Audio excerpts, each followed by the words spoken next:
Hi folks, Chuck Black here. We are doing 52 weeks of Python and we are in week number 21. Wow, that's a lot of weeks. Seems like we just started. But here we are.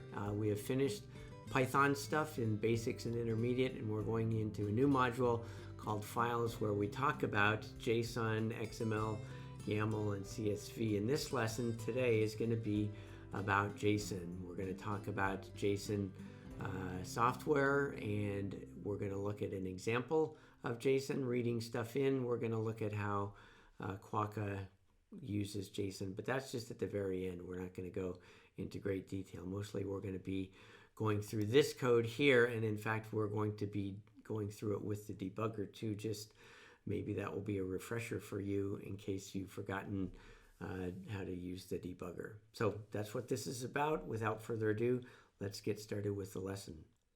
Okay, so let's get started on this next lesson, which has to do with this new module that we've moved on to. I named it M02, meaning it's a different module, and I called it files. As you can see, we've been through basics of the Python language, intermediate Python stuff. There may be other Python stuff that I want to circle back to later on, so I'm not ruling that out. But for right now, we're going to move on to this next thing, which I call files. And I probably called it files inappropriately, but I don't have a better name to call it that's not going to confuse people. So I'm going to leave it as files for now. And we do deal with files in this section. The reading and writing of files is pretty easy and straightforward in Python. The interesting stuff comes with respect to the actual data in the files and how we represent that data. And so we're going to be talking about JSON, YAML, XML, and CSV. Probably be spending most of our time on these two. And what these two are, if you go ahead and look them up, they're data interchange formats. They're formats for transferring data from one entity to another. Those entities could be different processes running on the same host. They could be running on different hosts. One could be a web server. One could be a browser. It could be data that actually gets exported from like an XML spreadsheet in some format like CSV, and then we're wanting to consume that data in our application. Or if you're really unlucky, then you get to deal with XML, which I'm making a joke about. It can be a little bit more cumbersome to deal with. We will be spending most of our time in the next lessons on JSON and YAML, and then of course we will cover XML and CSV as well. So let's take a look at what these things are and why I'm referring to them as data exchange formats, etc., which is what they call themselves. So here I have a slide, and in this slide I have represented the same data in different fashions. If you look on the top left here, you can see that this is Python. And when I look at the actual data in here, this should look fairly familiar to you. You see a variable name and an equal sign, and then there's a square bracket. What does a square bracket mean in Python? It means that the next thing coming is going to be a list. And then within the list, the first item in the list, instead of having an actual value, I have another data structure, which is represented by these curly brackets.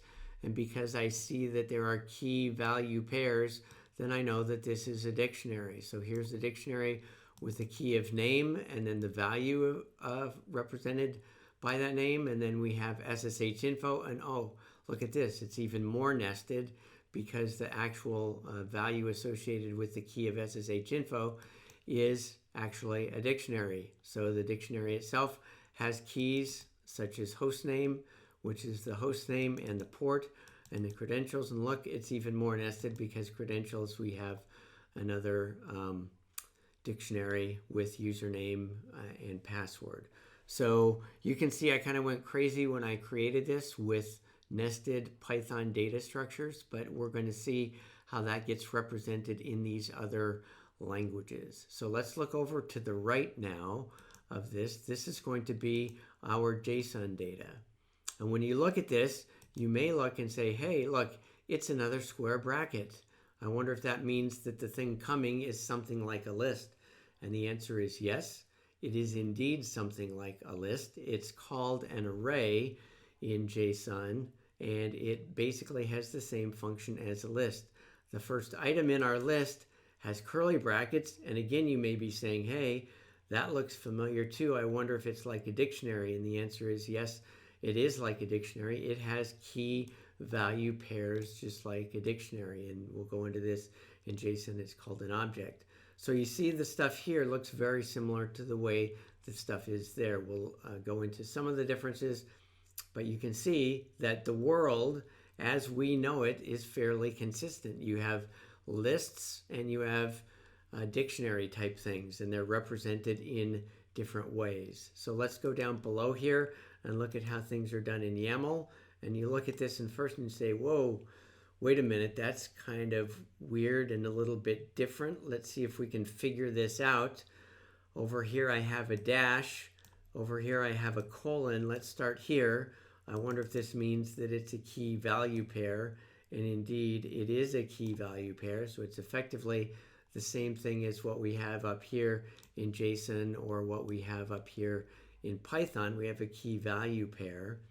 And if you remember, both in JSON with our array and Python with our list, we have this array type thing or list type thing. And if we had the entire file here, we could see that there are multiple things with this little dash. That's the way YAML, which is very non-verbose, you can see how compact it is compared to the other stuff. That's how you represent array things. So again, same data, just represented a different way. In YAML, like Python, in Python, at least when you're doing Python code, indentation is important. YAML requires you to adhere to indentation. In the same way as Python, it just requires you to be consistent in how many spaces you use for your indentation. So that's YAML. The last one that we want to look at really quickly is XML. Now XML, if you've looked at HTML, HTML is derived from XML. It's a language that HTML allows you to define what's going to be printed on a web page or represented on a web page. XML really is a language just for it's a markup language that allows you to have these tags and to represent what it is that you're going to have coming next. So in my situation, the way that I've done my code is I have something called devices, and within devices, I'm going to have a sequence of these devices, and they're going to start with this tag called name. You can see, that's pretty consistent there. SSH info, again, that's important. Now, indentation is just for the human to read it in XML, so you don't have to worry about that. You have a begin tag and an end tag. You can do a number of things with it, but here's host name, same as host name up there. So we're representing the same data, but in a different way. Now you'll notice if you're a CSV fan that I don't have CSV. CSV looks entirely different, and you can't really represent structured data, or at least I don't, in my examples in this nested manner. And so I have an example that is more straightforward and more like what you would get from an XML spreadsheet. And we will look at that when we get to that. But 4 different ways to represent the data. So if I'm an application running on host 1 and I want to send my Python information to host number 2, I have a number of choices on how to do that. We call that serializing the data, going from an actual programming language construct into something that can be looked at as just a string with a bunch of data in it. And JSON or YAML or XML are all formats that are used to do that. And that's what we're going to be looking at next.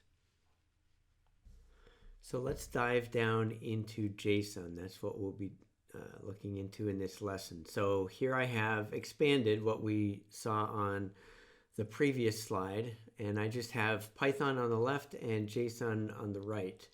And when you look at these, you'll find out that they look almost identical. In fact, I believe that from a syntactic point of view, they are identical, ignoring things like white space, etc. These two look exactly alike. What we have over here is a list and dictionaries, and over here we have list and dictionaries. You can see that there's a couple of these items in the list now. There's 2 dictionaries. We have key value pairs We have double quotes. One thing that you may want to make note of in JSON, you need to use double quotes, at least as of my knowledge. I've always had to use double quotes. In Python, of course, you can use single quotes. You just have to be consistent. So just make sure that you do that. You have a colon separating the key and the value, and in JSON you have a colon separating a key and the value. You can have nestedness, and here you see that the value is actually a dictionary. Here you see that the value is a dictionary. So these look almost identical, and for all intents and purposes it really is. So that makes JSON a really good partner for Python when it comes to transferring data from one entity to another, whether that's using HTTP or some other mechanism, maybe passing data using message queues and the like. And so that is kind of an overview, so there's not a lot to have to worry about there. If we were to go down and look into this a little bit deeper, there's just a couple things that I want you to make note of. Number one, in Python we call it a dictionary and a list. In JSON we call it an object and array. Now in JSON there's the opportunity to do more things, and there I could give you an exhaustive list of everything that you can do in JSON, but that's not useful for the purposes of learning how to write software in Python, so we're not going to dive into that. Now, getting a little bit into Python, how am I going to take some JSON data and turn it into Python data and vice versa? And the mechanism, and you'll see consistency or similarities between some of the different formats, such as JSON versus YAML, in that you will be doing a load and a dump. And up until, even though I've used these, I always forget which means which because it's not intuitively obvious to me what load means. But I've just figured out, this has helped me to remember it.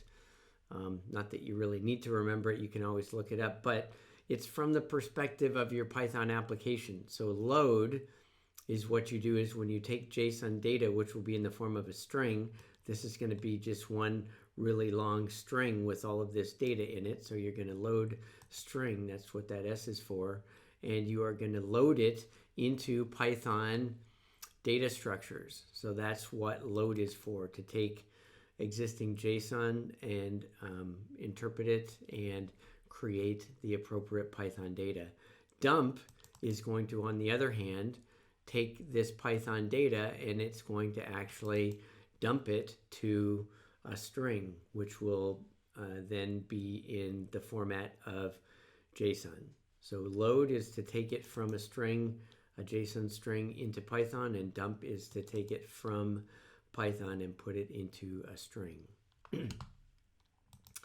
So just as we were talking here, I realized that this slide is not entirely correct, but I'm going to use it, and we're going to revisit this towards the end of the lesson where we look at JSON being used in the real world. And when I say the real world, I mean my little real world, which would be Quokka. And there are ways that JSON data is used in Quokka.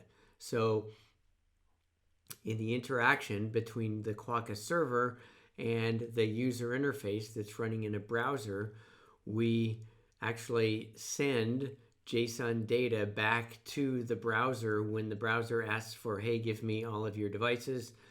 We package it in JSON data and send it to the user. When the user says, hey, show me all the statistics for host number X, then we gather all the information from the database, package it up in JSON data format, and give it to the user, and the user then the browser is able to interpret that and print it out. Now, another area where JSON is used is these workers, when they get things like when they're doing a packet capture or when they are doing traceroute or port scan, they package the data in JSON format and send it via the REST API. This doesn't really fit. I should have put another REST API thing, but you get the idea. We use it, again, within HTTP to pass data to the Quokka server that has been received by by the worker, whichever type of worker that is. So that's another case where we actually use JSON data. And I'm thinking in my mind that when we pass information in our RabbitMQ messages, or when if the worker is using HTTP to retrieve commands, we also use JSON there. It doesn't fit as nicely into my slide, and of course image is everything, and I like my slides to look pretty, so I'm not going to modify it, but you can have that in the back of your mind.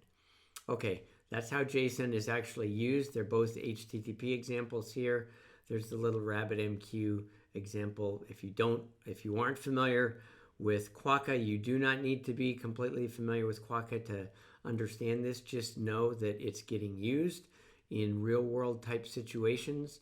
And at the end of this, I will give you some examples of it. And once again, you do not need to be following the Quokka thread of all the videos that I'm creating. It will still be useful to you to see how it is used. So let's move on now to the code. All right, so let's look at the code that I've written to demonstrate conversion of JSON into Python and back and writing it out to files. So you'll look at this code right here and say, wow, that's nice and short and sweet. This will probably be really quick. And while it is short and sweet, there is a fair amount going on. Plus, I've sort of bundled up a bunch of things at once, like writing as well as converting. And then in this situation, I actually do a dump and a load and stuff. So but before you freak out, it really isn't that difficult. And I'll step through it one at a time. So let's have a look at what's going on here. Now, the first thing to see is that I'm importing something called inventory. So let's take a look at inventory. I'm going to do Control B. Here's my inventory. Now, this should look familiar. We've been looking at it on the slides. It's basically two devices. It's a list with two different devices, device dictionaries, with all of this interesting information in it. Okay, so that is my Python inventory, and that is what we're going to be using in these exercises, these steps that we go through. So let's talk a little bit about files. I'm going to need to prep you with how you deal with files in Python. Now, one of the ways that you can deal with things in Python, and you can look this up, is you can say, file X equals open, and then give the file name. And then what you need to do at the end of that is you need to remember to close the file. If instead you use this with statement, then what happens inside the with statement, in other words, in the code block below it, will happen with this open file. And when you leave the code block, in other words, when you get back here, then Python will close the file for you. So you don't have to worry about leaving resources hanging around. With statements in Python allows us to do that. So just get a little bit familiar with this. You'll see it fairly regularly. This is a normal statement that we use to open a file. In Python, I say open, and then I give the name of the file. And if I'm doing it just for reading, then that's all I need to say, specify. If I want to do it for writing, open it for writing, then I need to specify this W, which tells Python, oh, I'm gonna be writing stuff to the file. So this statement right here is just going to open the file, and the name that I'm going to give that file is JSON out. So here I'm telling Python, I want you to open this file. So in the code block, I want us to be dealing with an open file, and the variable that points to the open file is called JSON out. It's the same thing as if we had said JSON out equals open blah, blah, blah, blah, but then we would have had to remember to do the close at the end. So that's all that is. So now I have my file that's pointed to by this reference item, this variable called JSON out. And now I can do a number of things to it. I could read it, I could write it. You can append to files. But what we're going to do is we're just going to blow away whatever was there, and we're going to write information to the file. Okay, does that make sense? JSON out .write is going to write stuff to a file. And by default, it's going to be writing text to the file. So it's very simple. You don't have to do a bunch of somersaults in order to just write text to a file. All you need to do is say .write and it will do it for you. Now let's look inside here. And before you begin to get all confused and a little bit anxious, if you're new to this, I've bundled together a couple of things here on this line. One thing that I'm doing is I'm doing my write statement, but the thing that I'm writing is actually a call to the JSON package, and I'm calling this thing called dump. Remember this over here? That's why I have this. Dump is going to take Python data and it's going to convert it into JSON data. And so right here, I'm going to say dump s, and the Python data is called inventory. And the indent is how it's going to print it. You can see here, I indented 2, sometimes 4, sometimes I was just trying to fit it onto the screen. In our situation, it's going to use an indentation of 4. And so what is the result of this? Let's think for a minute. Let's slow down for those of you that are new especially. What is the output of this? Well, I'm going from Python data structures to JSON, yes. But what is this JSON in Python terminology? Because remember, we're running inside a Python program. What data type is the result of doing a dump s? Well, it's a little bit in the title there. It's dump s. It's going to dump it to a string. So the end result of this call, this thing here, like I mentioned before, this is all one big string. This thing here, the result of what I've highlighted, is a string. So this is the same as if I had done it in this manner. I could have said, I'm going to take this out here. Let me control exit. I could have said s equals and JSON.dump s inventory and then said s, and it would have the same exact effect. And you may want to do stuff like this if you're new and you're uncomfortable with packaging things together. But you will see what people tend to do is they tend to do it like I've shown you, simply because it makes the code more concise. And once you get over the initial little bit of a learning curve, then you can parse in your brain what actually is going on. And if you thought that was confusing and you're cursing me out for having done that, you're really going to be cursing me out when we get down to here, because I do dump and then load, and I'll explain why I did that. So hold off your rage just for a minute, and let's get past this hurdle of what we're doing. All right, so we write this to a file. Let's look at the file. The file is called L00inventory.json. If I was to go over here, let me make this a little bit bigger and this a little bit bigger. L00inventory.json. Actually, I could have looked right there. This is the output. This is what it ends up looking like. All right, this is just a JSON file, and you can see even my PyCharm has a little bit of knowledge of a little bit of JSON-iness in understanding the difference between keys and values, and it represents them, and that should look something like what we've seen over here.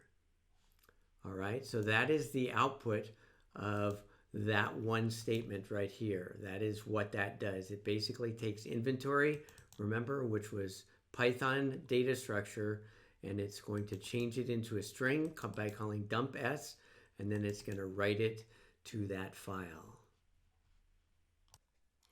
So continuing, what are we going to do next? Well, I did just add these comments a little while ago. I'm going to read JSON inventory from the file. And now you're probably saying to yourself, well, what's wrong with you, Chuck? You just wrote it. Why do you need to now read it in?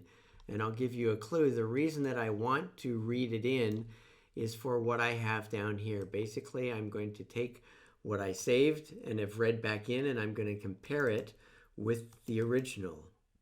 And hopefully those two will be the same.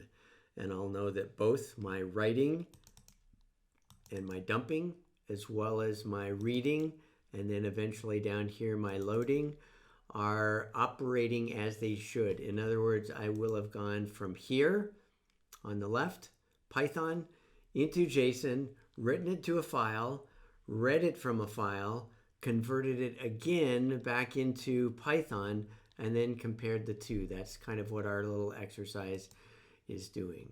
So let's look at how we do this. Well, here you're familiar, you're an expert with the with statement.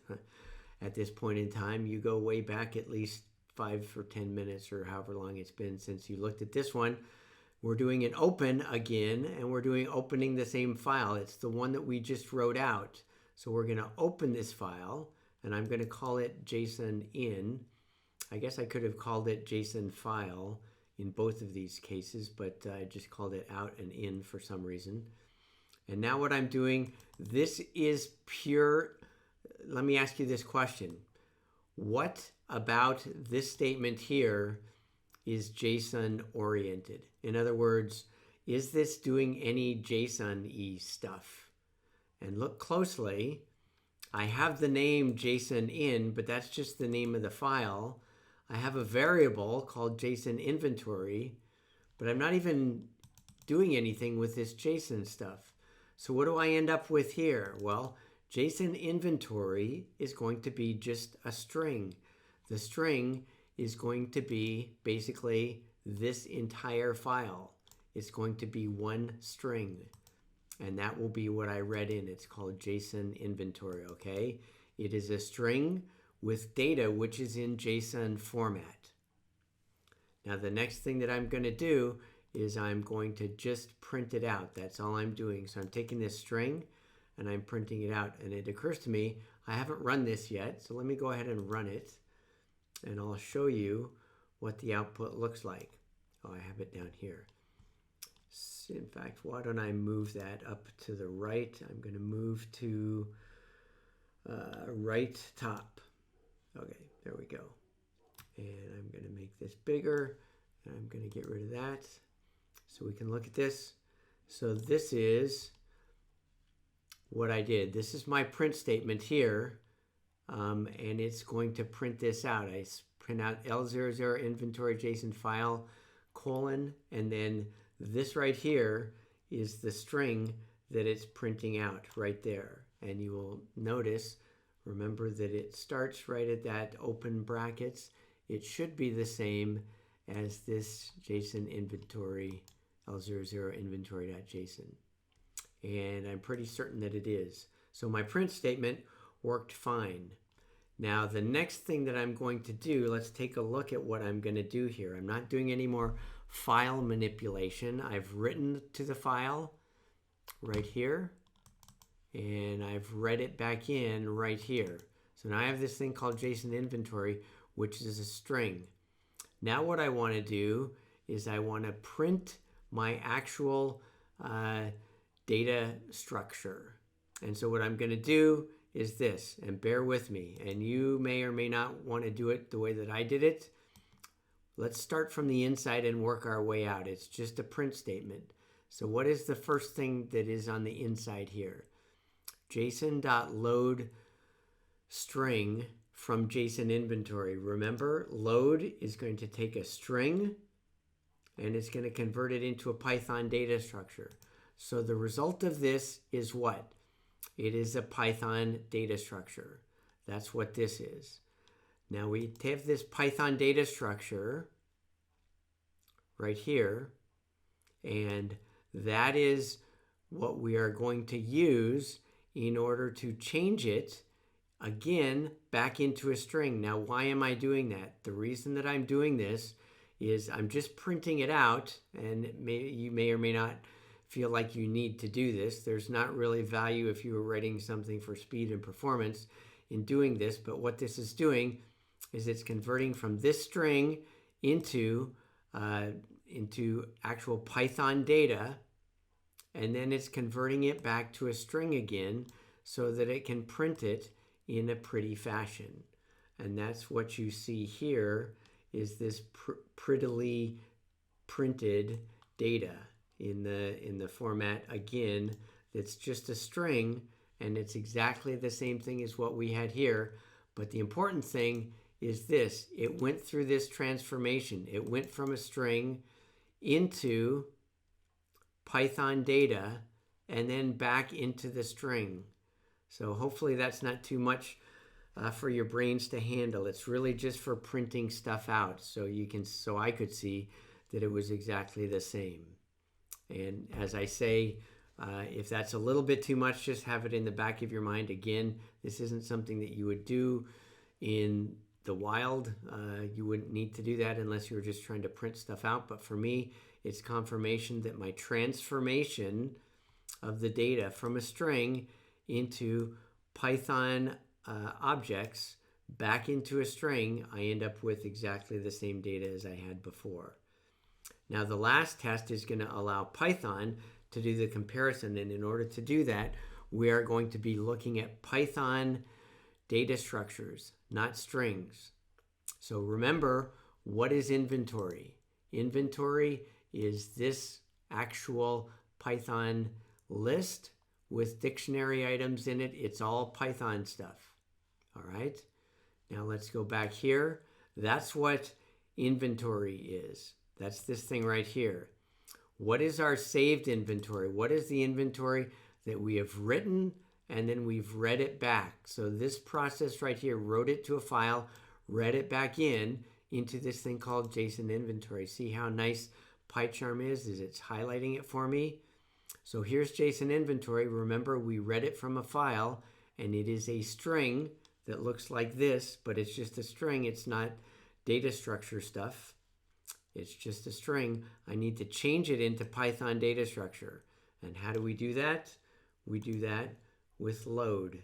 So we take the string that's in JSON format and we convert it into an actual Python data structure. And then we can do this comparison. And if they're the same, it works.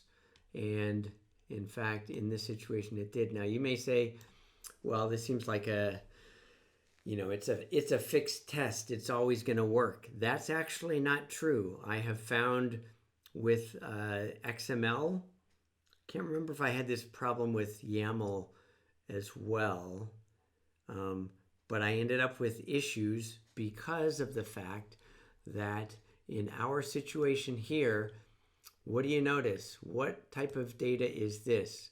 It's a string. What type of data is that? Oh, look at that. It's a different color. It doesn't have quotes. That's actually an integer. And some of these data transformation, data transport formats, etc., deal better with integers and allow integers than do others. And YAML and JSON are very good about it, and consequently I didn't have to change anything. This worked automatically. With if we go down here, you can see I had to create CSV inventory, which is the data is different, and I had to create XML inventory. What's the difference between my XML inventory and my normal inventory? Well, take a snapshot of this and take a snapshot of that. What do you see that's different at a very high level? Where's the blue? Do you see this? I don't know if any of you are colorblind and you can't see that, but that's in blue. You could also tell that there's no quotes around it.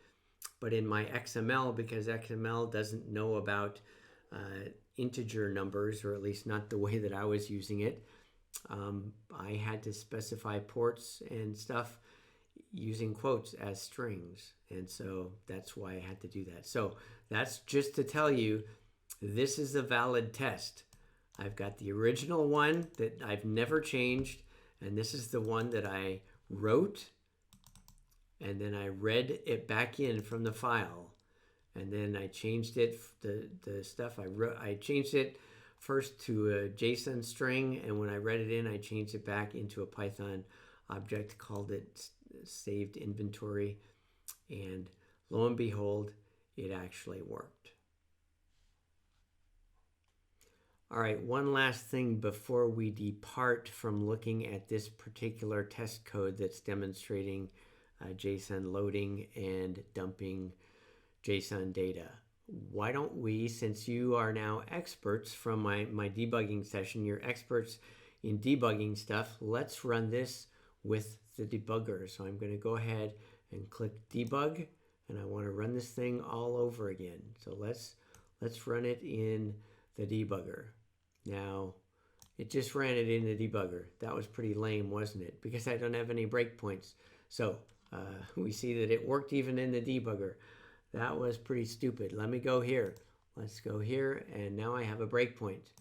Now I'm going to run it, and now I'm going to hit a breakpoint. See how I hit that breakpoint right there? This is showing me that I'm in this example, and what do I have? I have inventory, and I'm going to make this a little bit bigger so we can look at it. Here's my inventory. Remember, inventory was up here. I could go dig down into this, but remember it was a list, the first thing. There's item 0 and item number 1. If I was to look at item 0, the first thing is a name and then a value. That's good. I got that. The next thing, remember SSH info? Let me go back here and we can look at it. SSH info itself was a dictionary. So sure enough, it says SSH info is the dictionary. Let me go back here. It shows that it's a dictionary. What's in the dictionary? It has a host name. It has port. It has credentials. The credentials, again, another dictionary. So we see a lot of nested stuff. All right, this is my inventory. Now I'm going to go down and I'm going to write this out. And we saw the file that it was written to. Now what I'm going to do, so you believe me, remember I said at the end of this statement, there's absolutely nothing that is actual Python or JSON-y data. There's nothing specific about it. Let me go run this next statement and then we'll look at JSON inventory. So I'm going to run that statement. Let's look at JSON inventory. Look at that. It's not a nested data structure, is it? It is actually just what type of data structure is it? It's a string. And now if I was to go over here, because I know I can do this, I'm going to click on view. It's going to pop up a window. It's going to show everything nicely formatted for me. That's good. But remember, don't forget, what type of data structure is it? It's just a string, okay? So JSON inventory is just a string. That's why when we go through here and like we get down to here, let me go ahead and run to that. When we get down here, we're going to do a load, which means load from a string that's formatted as JSON. In fact, here you can see that it's popped up the data down here. Nicely, PyCharm has. It's going to load that data into something called saved inventory. So you're going to see saved inventory pop up over here, and it is going to actually be the real Python data. So JSON inventory, just a string. I go one more step. I now have saved inventory. See how it's blue? It's showing me that there's something new. Oh, and it's a list. Guess what? It's a list with 2 dictionaries. If I open this dictionary, it's got a name. It's got SSH info. That's another dictionary. So you see that all I did was I did JSON.loadString, and it took this JSON inventory thing, which you can see it popped up here again. It's a string, and it converted it and stored it in this Python object called saved inventory. And that's why when we run it and we step through here, in fact, I'm going to just step the next step so you can see see that? It's going to print that it worked. And so we know that that worked. I'm going to let it finish. We're going to go over here to the console. Remember in debug, I have the debugger, which is what I'm looking at now. And then I have the console, which is what it's printing out. So we can see all the stuff that got printed out here. Worked, saved, inventory equals original, which is the same as that. So we verified this in the debugger. Hopefully that gives you a couple of things. Number one, if you didn't before, you now hopefully believe me about JSON dump and load, and you understand how it works and what it was doing. You understand that JSON inventory was just a string and we had to convert it. And you know a little bit about the debugger, a refresher, and see the value of this. Next thing that we're going to do is going to be to look into the actual Quokka code very briefly, not to understand it, but just to see that I am indeed using JSON in there. Okay, so I mentioned that Quokka uses JSON. We're not going to go into the details of Quokka, but just so you know of an example where JSON is getting used, I thought I would briefly show you how we are using it in the Quokka application. I mentioned that returning of data is using JSON. Also, this data that's going from the workers back to the Quokka server is encoding things in JSON. So let's take a little bit of a look at the code. Now, what I'm going to do is, you can see that we were in Python 52 weeks. I'm going to open up Quokka, and then I'm going to select Quokka right here. Now, what I want to do is I want to find files that are actually using JSON. So what I'm going to do is I'm going to right click, and you can come down here, and this is really useful. I'm going to say find in files, and since I'm in this Quokka/Quokka directory, it's going to search in home chuck Quokka. And what I'm looking for is import space JSON. You can see I've done that. It remembers my last one.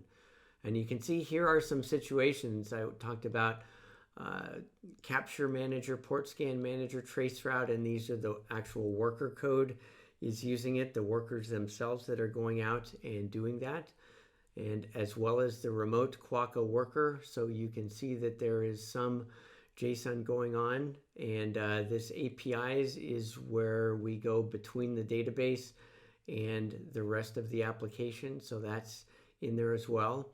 I mentioned, though, something that I had to remind myself of, that I was passing JSON data back to the user when the user requests something like hosts. And so let's take a brief look at that because I had to do this. I had forgotten that this was true. So I said, well, wait a minute, what's going on here? Let me look at the user, not the user interface. Let me look at the views within Quokka. And the UI views, that's where the REST APIs are. And you can see I've already been here. What about when I get hosts? Again, I'm using hosts as I do in a lot of the Quokka walkthroughs, simply because it's pretty simple and there's not a lot of extra stuff. So here, I'm looking at this and saying, okay, well, the user calls into this REST API doing a GET, and if it is a GET, that's kind of redundant. I probably don't need to check that because Flask is good enough to check that for me. But I'm going to return. Now let's take a look at this for a second. Let's put our Python hats on. What am I returning? Well, I'm returning data.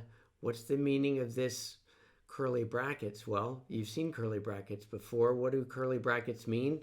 It means it's a dictionary. And once you get past that hurdle, you can look and say, oh yeah, there's a colon, and here's the key. I'm passing back a dictionary that has a key called hosts, and then I'm calling get all hosts, and I'm saying to myself, well, I'll bet you that returns all the hosts. I'm going to control B to get down into it. Get all hosts. Don't worry about the details of this if you don't understand it. I'm going to the database. I'm getting all of the objects, all of the hosts, and then I'm going to do a little bit of conversion because it comes back to me in an SQL alchemy fashion. I need it to be a simple dictionary, and I'm going to return this list of hosts, and every host is going to be a dictionary. Okay, so get all hosts is going to return a list of dictionaries, and then you say, well, wait a minute, this is an HTTP request. How can I return in my data for an HTTP request? How can I return a Python object? Well, guess what our good friends at Flask did.